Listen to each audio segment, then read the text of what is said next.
Guys, it's Dave here at Airsoft GI, and we're going to be going over part 2 of our series on how to paint your gun, talking a little bit more about specifically what you're doing with an airbrush, but a lot of the techniques apply to using a rattle can as well, so we'll be covering all of that.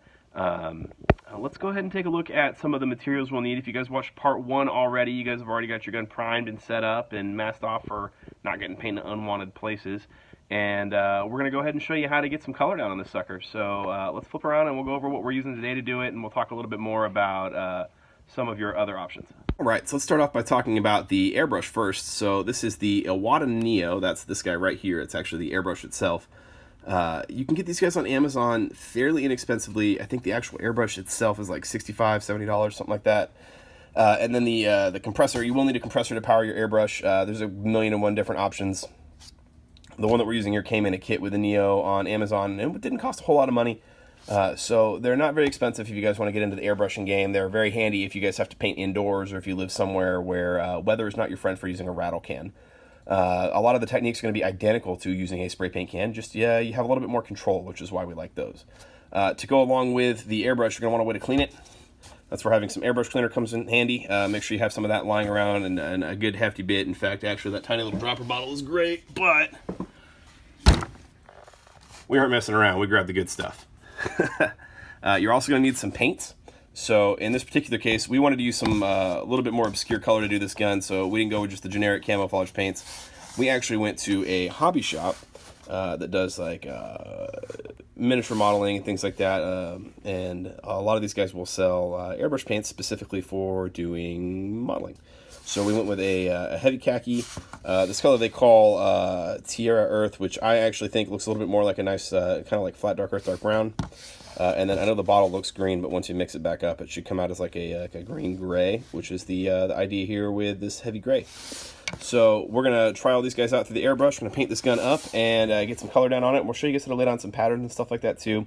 And the last most important part of that puzzle is going to be these two tools right here. You're going to have a bottle of airbrush thinner. This is useful for getting non-airbrush specific paints like the paints we're using thinned down enough to use the airbrush, and then an actual brush just for some mixing.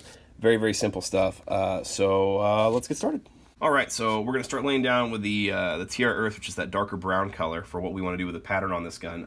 So when you're using an airbrush, the most important thing is going to be to shake the paint vigorously, make sure it's good and mixed. This applies to a rattle can too. Obviously, if the paint's not mixed well, the aerosol in the rattle can isn't going to spray properly. You're going to get weird globules and like bumpy spots, and your gun's just not going to look good. So make sure you give it a good hard shake. We're going to start by adding about 10 drops of paint to the top of the cup here. 1, 2, 3, 5, 6, 7, 8, 9, 10. And then because this isn't airbrush formulated paint specifically, just because it wasn't something we had available to us, although Vallejo, the company whose paints we're using, does make an airbrush paint that's pretty good for this stuff. We're going to mix it with a little bit of thinner. About 2 drops of thinner. You really don't need very much thinner. 1, 2.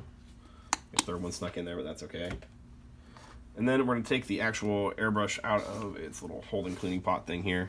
We're going to mix all this stuff up. So, Mike, if you want to bring the camera in here really nice and close. What you're looking for here is a consistency thing. I've always had people describe it to me as like the consistency of milk or cream. What you're looking for is as you brush it up the side of the cup here that the pigment actually sticks, which it's doing here. So that's perfect. That's what we want. You guys want to see kind of what this color will look like. We'll paint a little bit on here on the cardboard, and that'll kind of give you, it's almost a cardboardy type color. Dump that in some water. And now we're going to kick the compressor on and start spraying the sucker down. So let's get our hose out of the way here. And this is the part where it's going to get noisy. Cue the goofy music.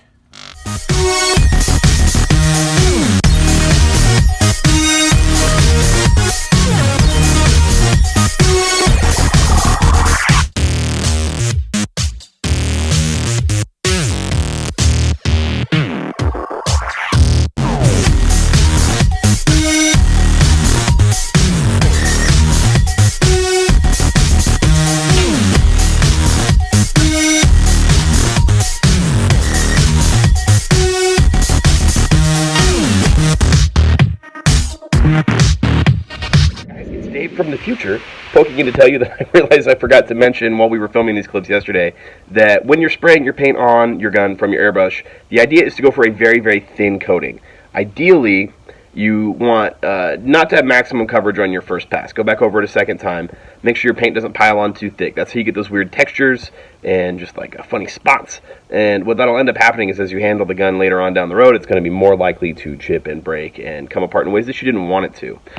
So if you look at how we did it in that previous clip, so just hit the rewind button and go back a little bit, you'll see I'm not too worried about full coverage. That's for two reasons. One, because the thin coat, and two, because we're going to end up artificially wearing this gun before we actually finish it anyway. So I'm not super worried about it being absolutely pristine, and you'll see that throughout the rest of the process. Is that little later on, you guys will see we'll get some green paint in there in places we didn't really want it, but we're just going to kind of roll with it. The Bob Ross school of no mistakes, only happy accidents.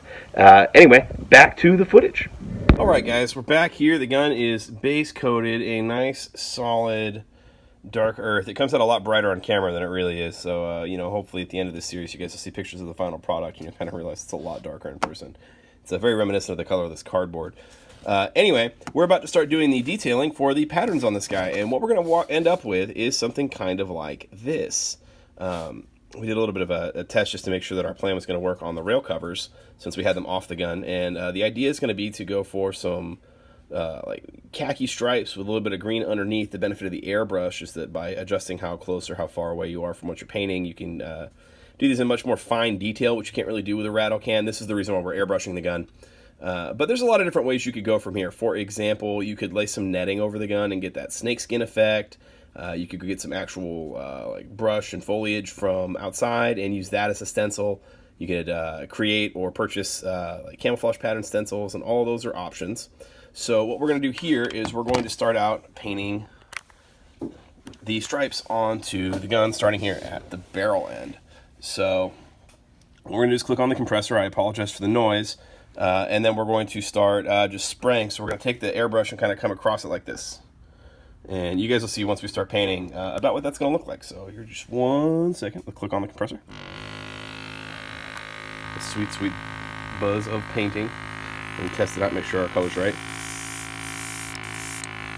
It is, and we're just going to go for it.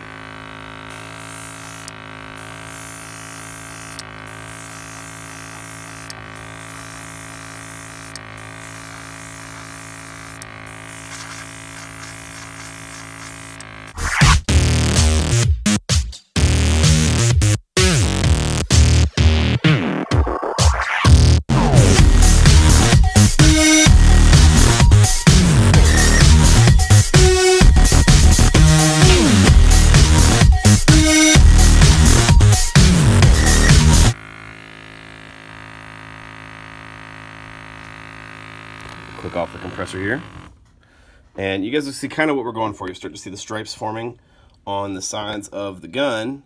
Now, we didn't do the whole thing. I'm going to do the rest of that off camera so you guys don't have to watch all of it, and we're going to definitely clean this up for sure.